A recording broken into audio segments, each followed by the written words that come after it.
So, good morning. In our last class, we discussed the KNN algorithm, machine learning algorithm. So, in today's class, we shall study the next machine learning algorithm, that is K-means algorithm. So, we have already studied the linear regression and KNN algorithm. So, both of them were supervised learning algorithms. So, K-means is the first unsupervised learning technique. Here, the goal of algorithm is to determine the definition of the right answer by finding the clusters of the data we have. Suppose, let us say we have some kind of data at the user level, maybe a Google Plus data or some survey or medical data. So for that particular data, we'll put it into a structure. So in data set, we'll have a row for each data set with columns mainly age, gender, income, household, and size. So the goal here is to segment the users. So here we are calling the process as segmenting.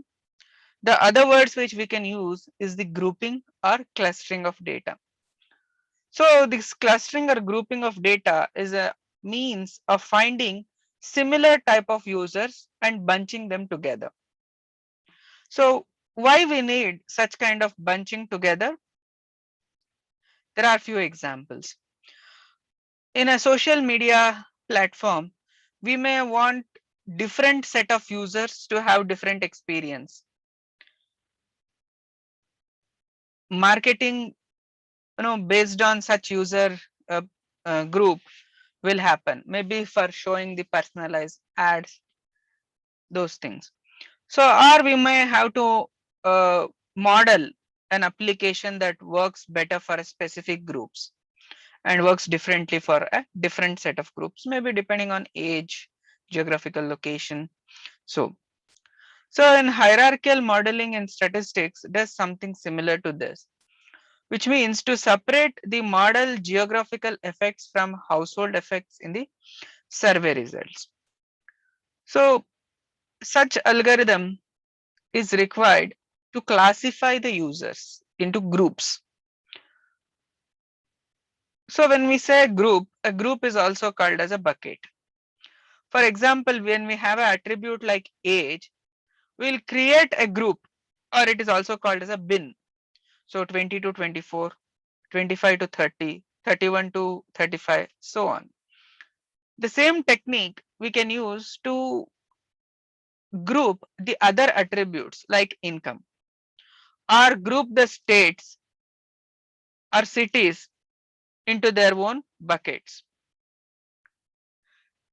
But when we do this grouping or bins, when we create for each attribute, let us say we have 10 bins for age, 2 bins for gender, and so on. So we may result in possibly more number of bins, that is 10 for age into 2 for gender into 50 for income into 10 for cities. So if we keep on multiplying, the possible number of bins will be more, which is very big. And if we have 5 attributes, we will have a 5-dimensional space where each axis will correspond to one attribute. So there is a gender axis, income axis, age axis, and so on. So for each one of them, we may want to label them. So each user could then live in one of those 5-dimensional cells. Suppose, let us say we have 30,000 bins. So in 30,000 bins, they will reside. So it's highly unlikely that we want to build 30,000 different bins, modeling for those bins. So for that particular purpose, we need an algorithm where we'll choose only k number of bins. So The K means it is the number of bins or number of groups. That is the significance of K in K-means algorithm.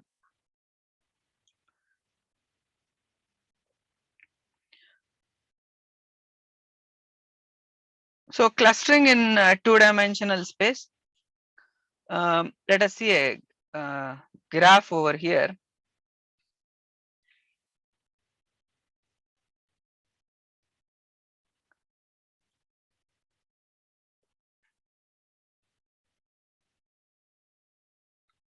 So look at this particular graph. So here this is a two-dimensional clustering graph. So how we can cluster? Say x-axis some attribute, y-axis is another attribute. So like that, okay, these are the ways in which we can clustering them. So when we look at this kind of a data,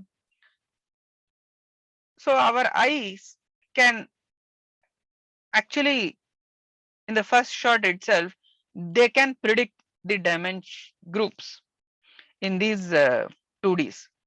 But what if the number of dimensions grow and more number of data we have? Then we need an algorithm to find the pattern finding process. And K-means algorithm look for clusters in D dimensions, where D is the number of features for a data point.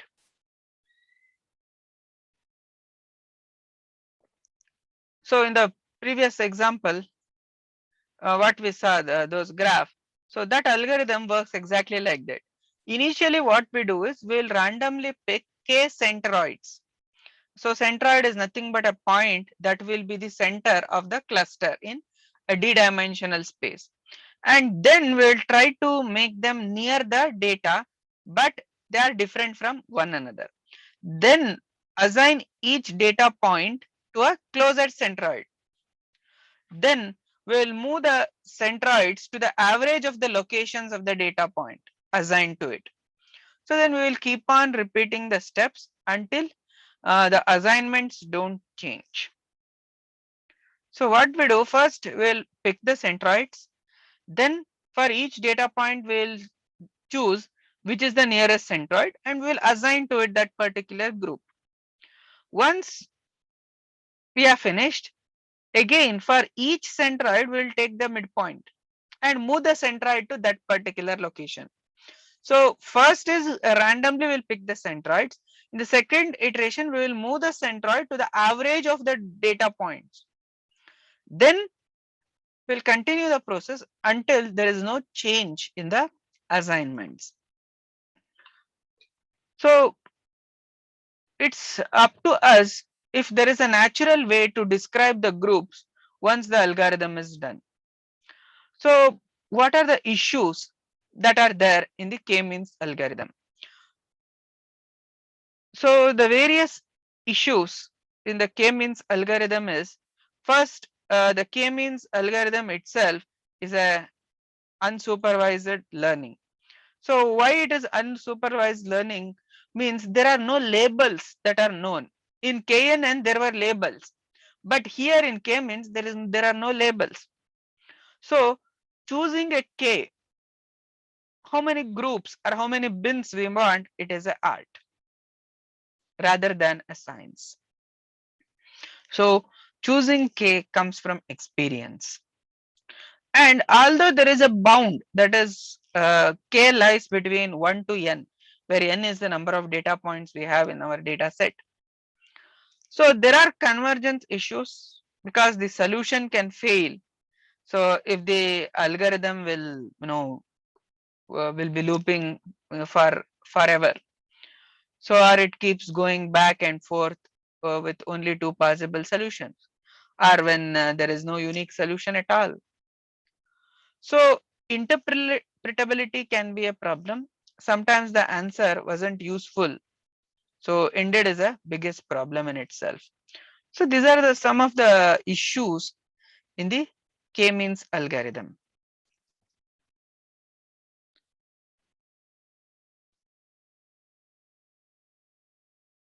So let us briefly look at the a k-means algorithm.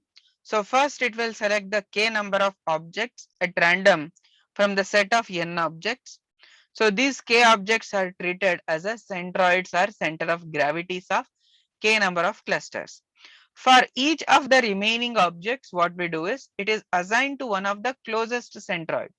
Thus, it forms the collection of objects assigned to each centroid, and this is called as a cluster.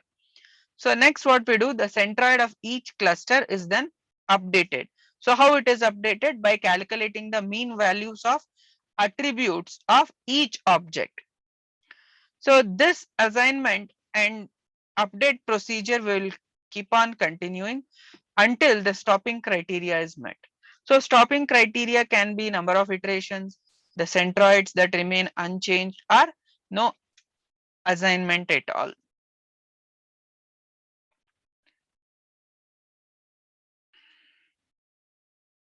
So consider this particular example. So where we have two attributes, that is A1 and A2. So A1 is plotted on x-axis and A2 is plotted on y-axis. So we'll randomly pick three data points. So either we can pick the data point from the data set itself, or we can assume any centroids. So three are selected. Then for each of the remaining, we'll select which is the nearest one.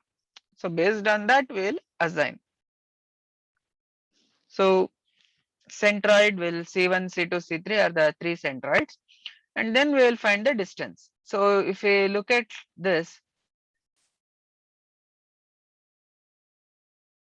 so this is nearest, here it is the nearest. But for this one, so we have picked the nearest one. So that is based on the distance calculation, and distance calculation can be done based on the weightage also.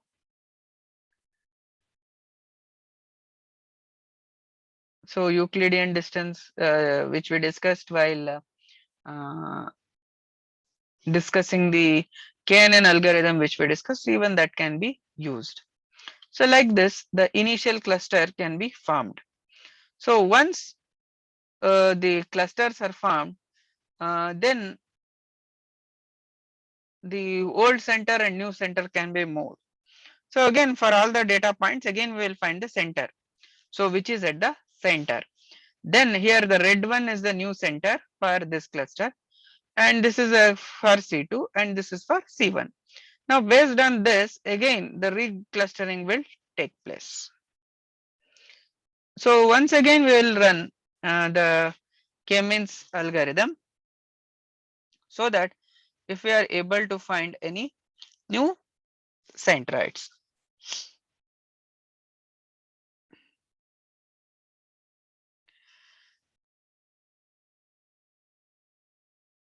So here the value of K, K-means algorithm produce only one set of clusters for which user must specify which is the number K. In fact, K should be the best guess depending on the application and the experience, the number of clusters that are present in the given data. So choosing the best value of K in the data set is therefore an issue. Initially, we may not have an idea about the possible number of clusters for high dimensional data. For a data that are not cannot be plotted on a scatter. So further, the possible number of cluster is also hidden, maybe ambiguous in case of image or audio or multimedia applications.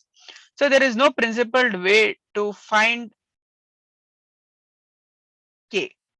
So we may try, successive values starting with K and increment on each process, and later at one stage we'll go back and evaluate which value of K gave us the best results.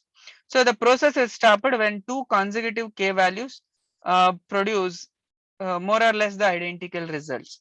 So normally K will be far less than N, where N is the number of data set. So the heuristic method says K, maybe it is square root of N. So that is that may fit well.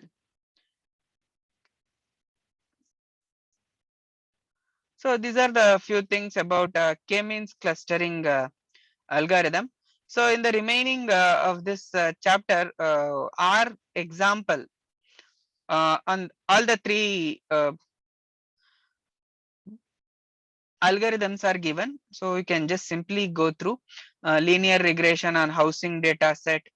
So how housing data set can be, uh, read, and linear regression can be applied on it. So that example is given, and then a KNN application on the same housing data set it is given. So you can just run those examples and check the output itself. And also finally, the k-means algorithm is also given. So the three algorithms on certain data set, there are code is given in the textbook itself, so we can just go through them. So if you want to sum up all the three algorithms, so we discussed are basic for the solutions to many real world problems. So if we understand these three algorithms, so we will be in a good position. So in machine learning. So regression is basis of many forecasting and classification, whereas prediction models in a variety of contexts. So how a continuous outcome variable with one or more predictors can be applied or can be predicted using the linear regression.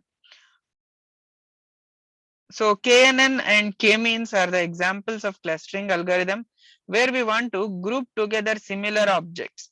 So there the notation of distance and evaluation become important in KNN and K-means. How we are going to measure the distance?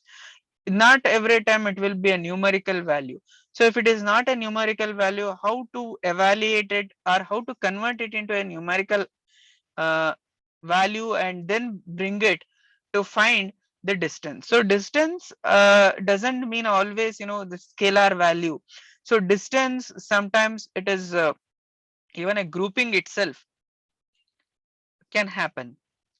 So we have few more clustering algorithm including naive Bayes and all. So that one also will study in our later of the classes. Okay, so in our next class, so we shall study the spam filters, naive Bayes and wrangling. Okay, so that's it for today's class. So we can you can enter your attendance and exit.